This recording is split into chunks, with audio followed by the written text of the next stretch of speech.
One of the biggest problems in reinforcement learning is the size of the solution space for an agent to navigate through. One concept is using human demonstrations to help train an agent in order to reduce that possible solution space. The approach we took in this paper was to start off by using an algorithm called the Deep Deterministic Policy Gradients algorithm. We made use of the component in its architecture called the Experience Replay Buffer. The Experience Replay Buffer is essentially a store of previous experiences that the network can randomly sample in order to eliminate any bias of the most recent experiences that agent had.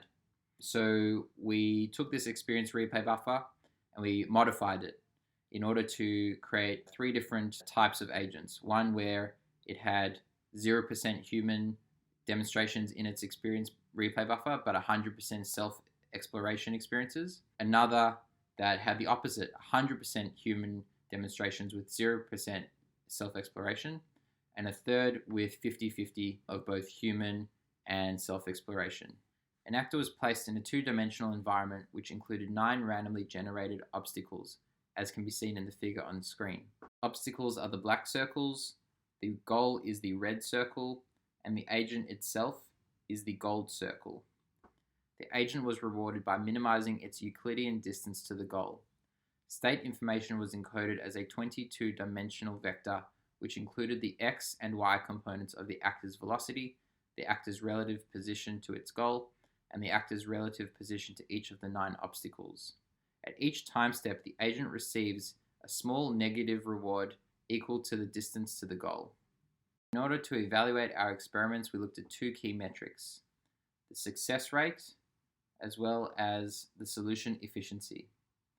By looking at the success rate, we could see that agents that have 0% human demonstration and 100% human demonstration, as indicated by the dark blue and light blue lines, achieved roughly the same steady state values. The steady state value was around 60%, and we can put that down to some of the scenarios that the agents found themselves in as impossible. For example, some of the obstacles were hiding the goal altogether and the agent could never quite reach it. As for the 100% human demonstration in light blue, we can clearly see that there is a much faster convergence to its steady state value when compared with the dark blue line. And this would suggest that by introducing human demonstrations, you can quickly narrow down the solution space. The 50% human demonstration agent, as seen in orange, is clearly a lot more volatile compared with the blue lines. And this suggests that the agent may have been confused, may have been receiving mixed signals because of its mixed experience replay buffer, and wasn't really sure what is the best action to take in the next state. In this graph, we're looking at solution efficiency. In other words, the mean number of steps that an agent had to take in order to reach its goal.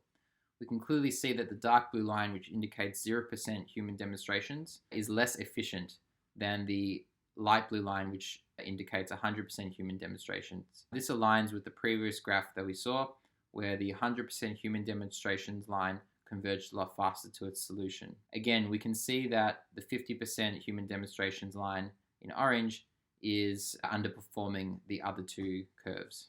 From these results, we can see that the best performer was the agent with 100% experiences from human demonstrations. The next best was the agent with 0% experiences from human demonstrations. And the worst performer was the agent with 50% experiences from human demonstrations, in other words, the mixed agent. Some limitations of this experiment may include the fact that the self-explorer experiences were in the continuous space, whereas the human demonstrations experiences were from the discrete action space.